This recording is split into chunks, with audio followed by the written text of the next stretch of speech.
All right, this is my presentation, my historiographical presentation by me, Thomas Jensen. Uh, it is a presentation analyzing historiography, about how our interpretation of historical events changes over time, or depending on who's telling the history. And my topic is the New Deal, and my two books are Franklin D. Roosevelt and the New Deal, 1932 to 1940, and The Forgotten Man, A New History of the Great Depression.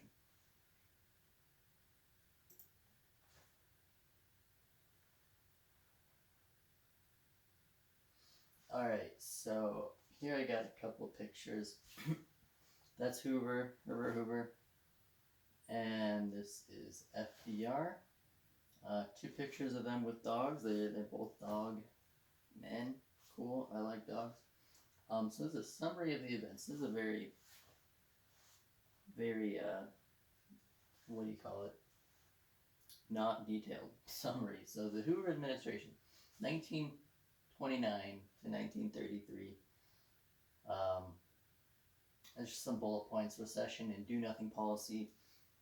The Depression had started before FDR came into office. Hoover dealt also with the Great Depression, but people kind of understood him as a do-nothing president. He didn't really want to, or at least people didn't think that he tried to engage with the Depression very much. He had a laissez-faire approach to it. I suppose he figured the economy would sort itself out. And I got here Hooverville mood. So a Hooverville is like a slum, basically. A gathering of very poor individuals trying to live together. It's like a shanty town, just a bad place, and it kind of became symbolic of the economic difficulties of the time, and that was kind of the mood of the country. So FDR is elected in 1933, and he is president for a long time, all the way to 1945, when he dies. He didn't lose a re-election, he just died. So I got here some bullets: depression and growing government. So he was a president that believed in tackling the Great Depression head on, that the government should have an active role in doing that. He engaged in he made the New Deal, right? And the New Deal was just an active government policy to try to help out with the economy. And his many policies have kind of been referred to as like alphabet soup. You've got the AAA, the Agricultural Something Association, the CCC, the NYA, National Youth Something. There's so many. There's lots of letters. The TVA, Tennessee Valley Authority, just a bunch of stuff, and it all was just the initials to policies and efforts put on by Roosevelt and his administration. Continued depression. So the depression, the economic suckiness of the time continued, even despite all of these policies that we're going to talk about. And kind of what put a stop to that, at least put a pause, but turn the pause button on for the New Deal policies, was World War II. Just a different time, war. A lot of the New Deal stuff was put on hold to deal with the war. So I'm just going to tell you a little bit about these two. So Hoover was kind of like an Arnold Schwarzenegger type, somebody that gets lots of success in another field and then goes into politics.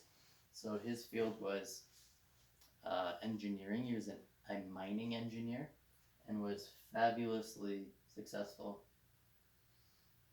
very rich. They say the best paid person of his generation, and so it kind of makes sense that he would have a lot of faith in like the gold standard and just the economy itself to rebound. And then FDR was like a well-educated guy before he was like a well-to-do, well-educated. Before he was the president, he was the governor of New York. So he was more of a politician, you know. The standards. He wasn't a standard politician by any means, but he came from a political background. So here we go. The first book, Franklin D. Roosevelt and the New Deal. This is by William Leuchtenberg, who is a very accomplished historian. He's got 20 books, more than 20 books, author more than 20 books. Let's see, born in New York City, 1922, bachelor from Cornell, that's supposed to say Cornell University, and PhD from Columbia, and he is an award-winning author and historian, winner of the North Carolina Award for Literature and the Bancroft Prize. And let's see, he is the past president of American Historical Association, the American Historical Association, Organization of American Historians, and Society of American Historians. Very accomplished. He is a great historian. And he wrote this book. So there's a picture of him. There's a picture of the book. So let's see. Moving on. So this is our other author. Her name is Amity Shlaes, and she wrote The Forgotten Man, a new history of the Great Depression. So let's see, she's born in Brooklyn in 1960. She's got her bachelor's from Yale. She was like magna cum laude there, like the top of her class. Winner of the Bastiat Prize and Hayek Prize for Literature. She's the author of 5 books, so not quite as prolific a book writer, 5 to 20. And let's see, contributor to publications including Bloomberg Marketplace and the Wall Street Journal. So this lady is an economist. She knows a lot about economics, and she has become kind of a economic historian. All right, so moving on.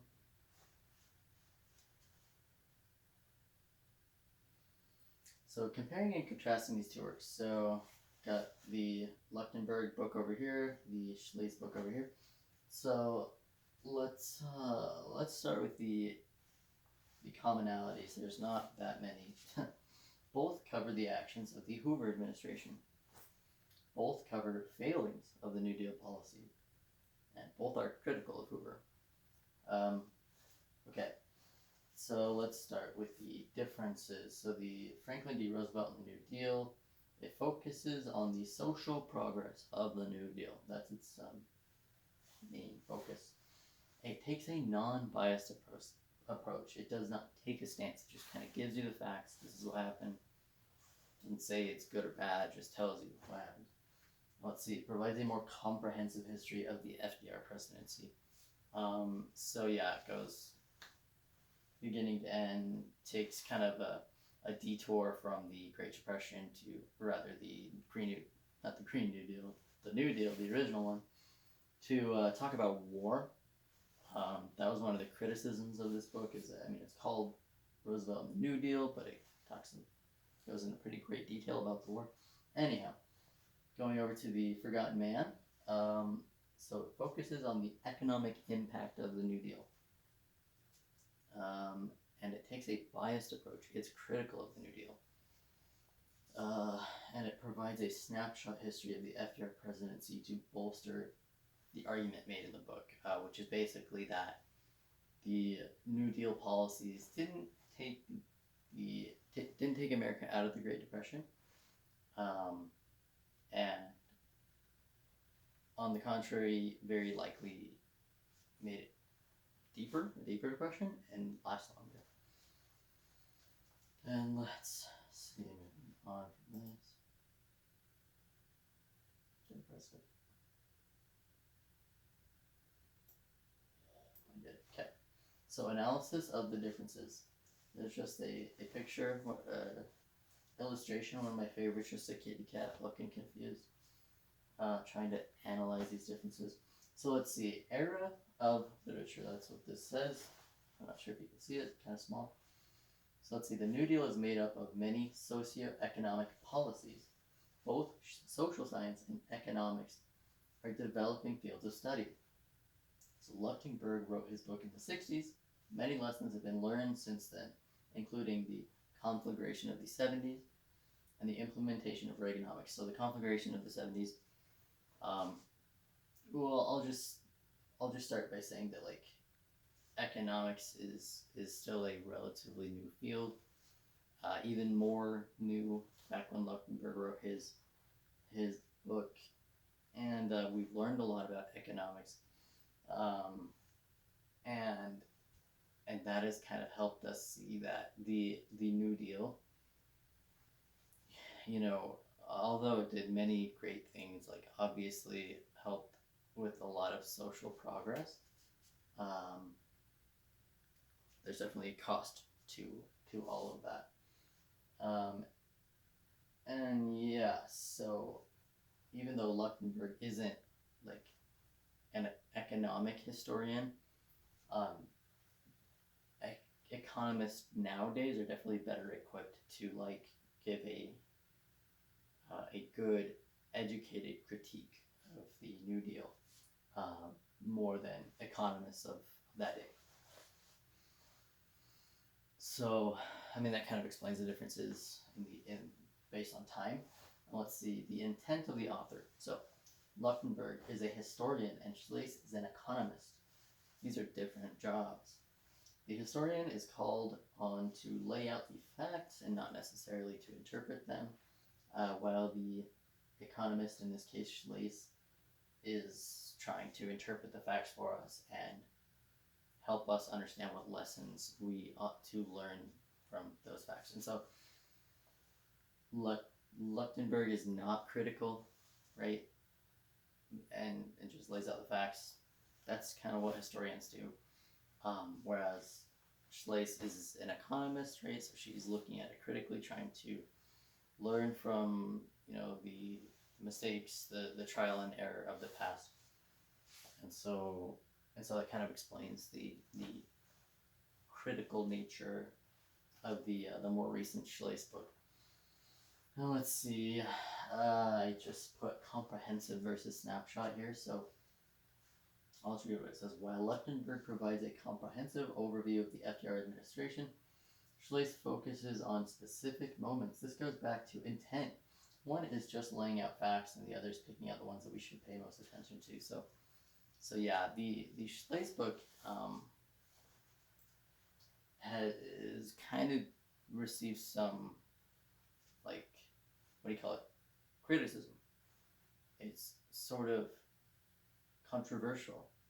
It's been labeled as revisionist, which is not great. Whereas the Leuchtenberg one is, at least as far as I can tell, it's far less controversial. And I would just chalk that up to Leuchtenberg doesn't really take a stance. Schlase does. And but yeah, and like a lot of the critics say that the Schlase one like just takes parts of history, it's not like a false account, it's just leaving out all that stuff. Well, that's kind of the point. She's like focusing on specific events. For example, a court case, Schechter versus some, like, the government, basically. So like one of the alphabet soups of the era was the NRA, not the National Rifle Association, a different NRA, the National Recovery Act, and it was kind of the central thesis of the New Deal, and there were many regulations in this. It was far-reaching legislation, it affected. It was powerful, gave lots of power to the government. It was far-reaching, and the people that made the New Deal knew that, and so they thought they would run a test case for the constitutionality of the New Deal, and they kind of targeted some Jewish chicken farmers, the Schechter Poultries people, and basically, like Schley says, that they kind of like bullied them, and it kind of puts a bad light on the government a little bit, and the court case went all the way up to the Supreme Court, where it was decided to be unconstitutional. The New Deal, I mean, unconstitutional. It didn't matter though, because I don't know, like people were just kind of excited. They were happy that the government was taking an active role. They were doing something, whether or not it was helping. At least they were doing something. So I mean, I feel like I'm getting kind of unfocused and rambling. But yeah, so snapshot versus overview, and the snapshots that Schlase provides are kind of unsavory, but with the intent of helping us learn. Anyway, so here I just got some pictures of the era, the Great Depression. So here we go. Got some men looking for jobs, job wanted. This is like the famous Great Depression photo. It's a mother and her two children, and they're hungry. They're starving. Rough times. Guys looking for work.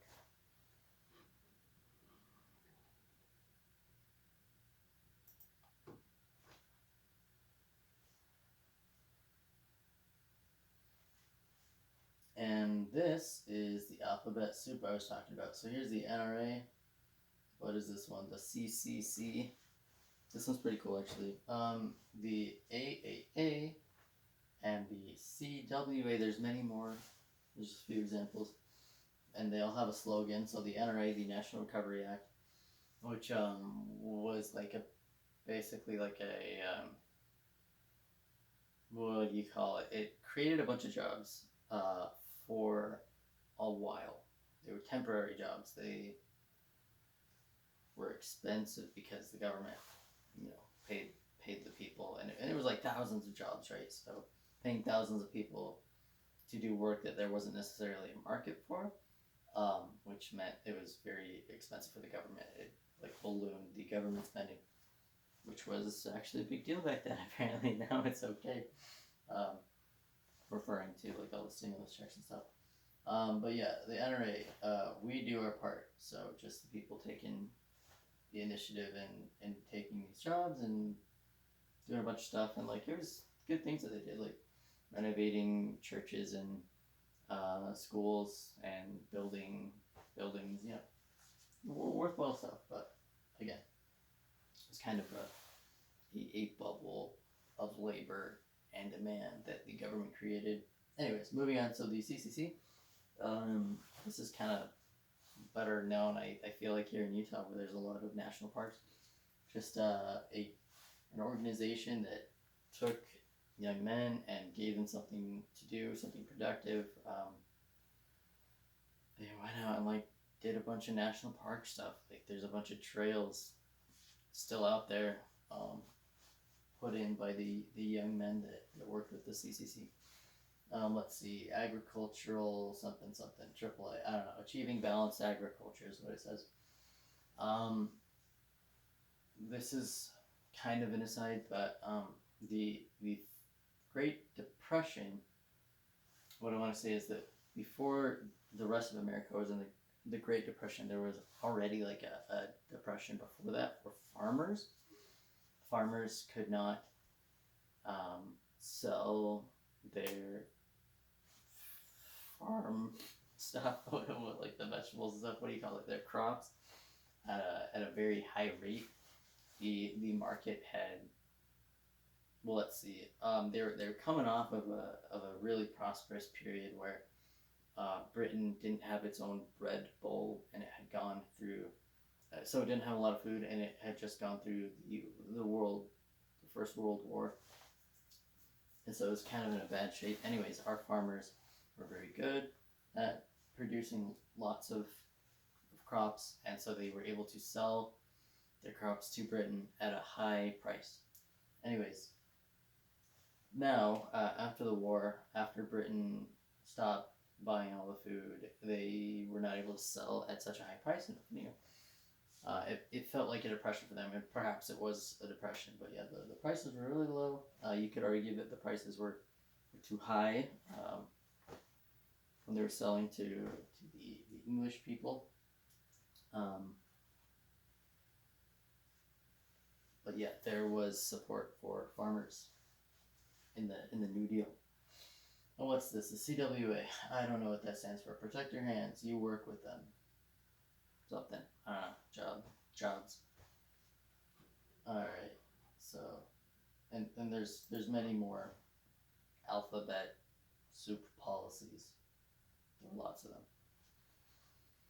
Okay, so there's just kind of like a analysis of these books and what it means for us today, right? Impact today. So the New Deal. You may have heard of the Green New Deal. I kind of mixed them up earlier in the presentation. Green New Deal. Clearly inspired by the New Deal. And I mean, it's kind of like the modern New Deal. Calling to make everything more green, more sustainable, less farting cows, less fossil fuels, more renewable fuels. The extremely expensive, extraordinarily expensive, you could kind of compare it to the New Deal back then, right? Because government spending was really small compared to the GDP back then, and the New Deal ballooned it. Well, if we did the Green New Deal, it would balloon our spending, even relative to today's standards. I put this up there because this is like unemployment. What is the Social Security? Help for disabled people. Like a lot of these welfare, like social security type things, came out of the New Deal. And these things have been around for like such a long time. It's kind of hard to imagine a world without them, but like the world without them was before the New Deal, before FDR. That was a world without Social Security. And let's see, this is a chart of the government spending on a graph, the percentage of the GDP. And it's interesting that you can see here Truman, right? Before that was FDR, and it is like almost straight up and down. Like it's way up. It's above 100%. It's 120. It's pretty nuts. Anyways, and yeah, I don't want to close out on anything. So like going back to historiography, definitely the interpretation of the New Deal has changed over time, and I think that has a lot to do with just the fact that we've learned a lot about economics since then, and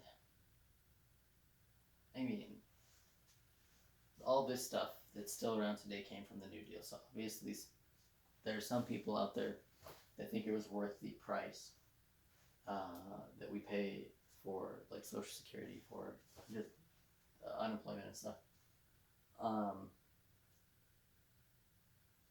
But this is what the national debt as a percentage of the gross domestic product. So like, national debt is crazy big right now.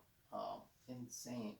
Some people believe that it will be it will spell the doom of like the economy as we know it, the world economy as we know it, that it will like break the dollar, they say the dollar won't be the world currency anymore.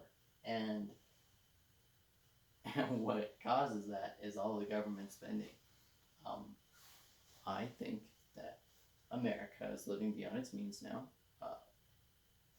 Kind of makes sense, right? We're paying for all this stuff that we don't have the money for. That's where we're going into debt.